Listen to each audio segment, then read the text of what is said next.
Welcome. Today I have May Flom, and she's here to show us some really great features about Scan and Cut with the built-in functions and how to create everyday decor for your everyday needs. Welcome, May. Hi, Liz. It's great to be here. And you know what? Things get busy, especially, when you're trying to do home decor stuff, and these things, maybe they don't last very long up on your wall, and you want things that'll be really beautiful and really interesting, but that don't cost a lot of money and that you can do yourself.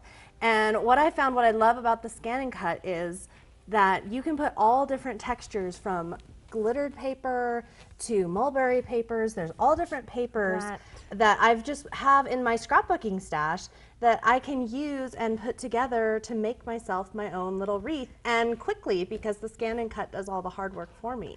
This paper is super impressive. And let me take this one out and we can see what we just cut. But this has kind of an embossed texture to it. It does. Where it is, I can imagine this being really difficult to cut. And it is, and a lot of these papers, like this one and my glitter papers, they don't cut in a lot of the traditional punches. And so this has been really great because it's allowing me to create a project that normally I wouldn't be able to, or I would have to hand cut, and that would take a lot of time. So if you'd like, I'll show you how you can do this. That would be great. And it doesn't take much time either. Here I have one. This is just a plain straw wreath. You could use, they have different foam ones, or there's different materials that you can find at any craft store. And I've just cut a whole bunch of different leaves and flowers, and you could do this in absolutely any color for any season or theme. And I get them all cut out, and I do use a lot of these shapes for my scrapbook pages. So I will save some of these and have some for my scrapbook pages, and then of course have some to make some decor. And you just use a pin.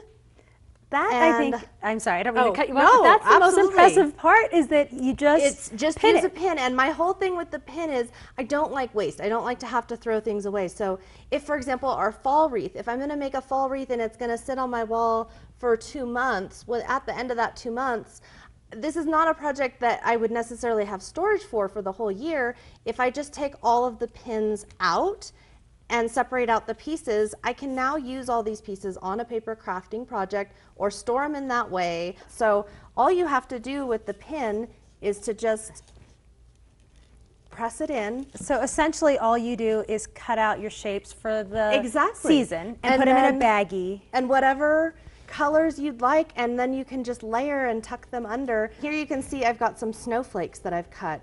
And you can see this is an intricate cut, and this is a very thick glitter paper that is not easy to cut, but the machine does it beautifully. So that's impressive. Now I have a whole assortment. Well, thank you, May, for joining us, and we hope you've enjoyed what May shared here, this year-round celebration of Scan and Cut features within your crafting project.